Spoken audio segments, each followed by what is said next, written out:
All right, here's the turbo off of John's 2011 F-150 not 5.0, 3.5. 5.0 is not turbocharged. Sorry about that.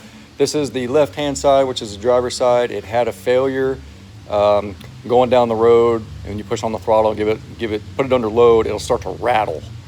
And it only does it when it's hot. It never did it when it was cold. It only did it when it's hot. So my son is actually going to hold the camera for me while I start tearing this down so you guys can see it.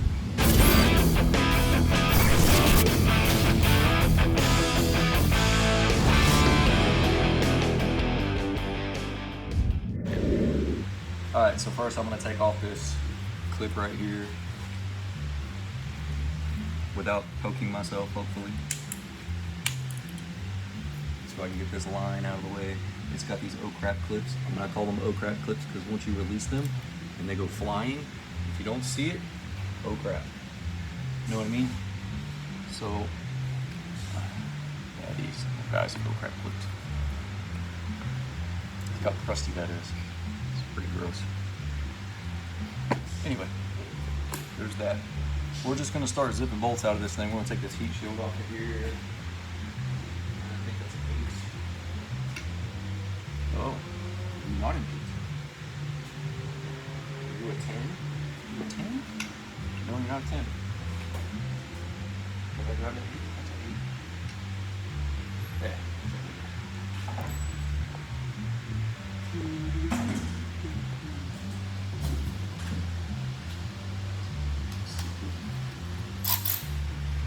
Pop this old heat shield off of here. Now remember, this thing's got 250,000 miles on it today. That's just a heat shield. Flip it over. So we're gonna have to take this guy off, the clamp, separate, and then we're gonna take this off, and then we're gonna take these bolts off. If you look, I don't know if you can see it very well. Down inside here, you see where it's kind of polished on the fins? So it may have some side to side movement because it wasn't moving back and forth. Like I can't push it and pull it, but I can slightly move it side to side. So we think when it was getting hot and expanding, it was moving back and forth like this and the blades were touching. You can see where he broke off the bolts. Anyway, let's see if we can pull these guys out of here. These look like little Allens. This is Allen.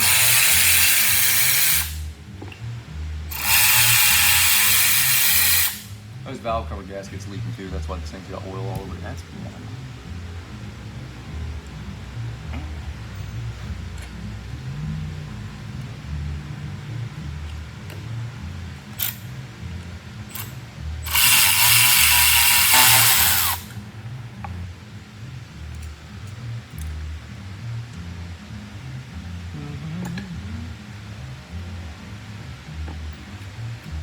Nothing special there. That's a 10. I think that's a 10. That's a 10. That's a 10.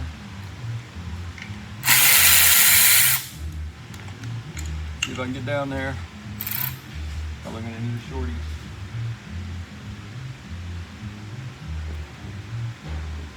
And we're shorter than what I have.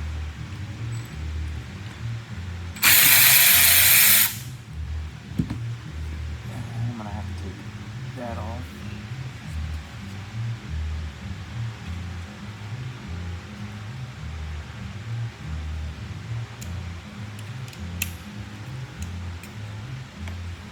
I do believe that's a 10 as well, or whatever that other one.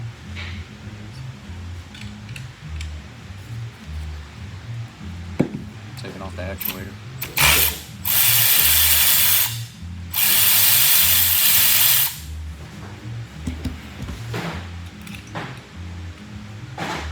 Actuator for the wastegate.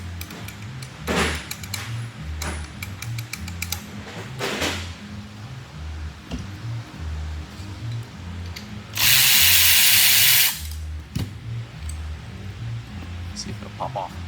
Probably not.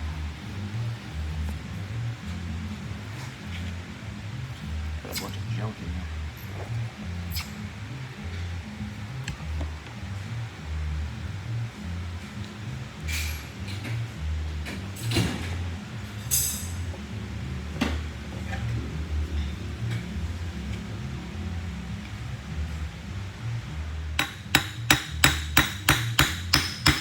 See how it's separating? There's no core, remember this ain't going back anymore. So.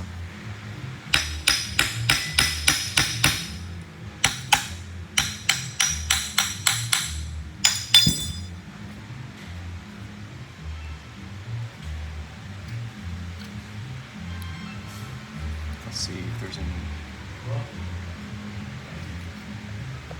Can you hear that? Slight play, slightly. There's a lot of play back and forth. Let me take these off.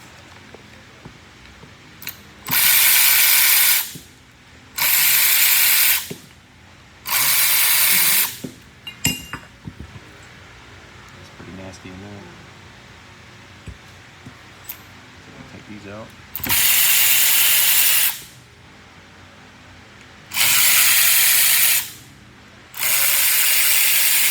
Separate the housing. Any more bolts? No?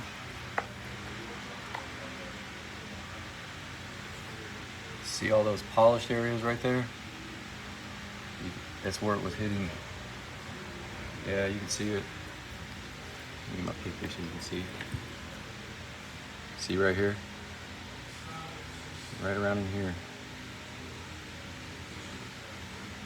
The tip of my pick. See where it looks kind of, it's shiny right here, can you see that? And then right here, it's kind of a different color, this area right here. That's where these fins, see how they're shiny? Shiny, shiny, shiny, shiny.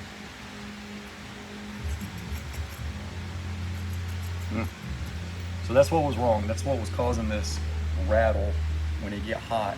It would just, can you hear it? I don't know if the camera can pick that up. So there's some play there, and then back and forth. So it was just spinning and basically just hitting the inside of this housing. You can see it this way too. Right where it's all brushed at, where it looks like brushed aluminum. You see it really good right there in the light. So that was the turbo failure on this. At some point, if it would have kept going, it would have completely just annihilated the turbo. This would have come apart. I've seen them on the power strokes where this nut comes off and this just beats around inside the housing, and then you have no boost. It sounds like a vacuum cleaner. I can't get in any further in there unless I maybe take some of this off, and that doesn't sound very good. So, but he's got a new turb ski over here. Here's his new one, all nice and pretty, and it's a factory replacement. It is not a Motorcraft turbo. It is actually a Rotomaster. I've never had any issues with Rotomasters before. The TR066 is the left-hand side. Right-hand side is a 67. He's actually going back together with everything now. There's his manifold. He's cleaning everything. He's got the new studs in there. So he's getting everything all put back together. He should be done in the next 20 minutes. Maybe not 20 minutes, but so found the issue, found out what was wrong. New turbo, new manifold. So glad it happened when it did. If it was going to happen, it could have been a lot worse on the highway. It could have just completely annihilated itself and failed. So I'm always going to tell you guys, when you're replacing a turbo on your vehicle, on your truck, especially the EcoBoost, replace those coolant lines and the oil feed lines because they do leak. And it's going to be costly if you have to go back in there and replace those. So we found the failure. It was touching the housing. And it's weird that it only did it under load, and when it got hot. It wouldn't do it on startup. It wouldn't do it at idle. Only when you put a load on it, like it needed boost. So, and it did feel kind of sluggish too, but found the problem.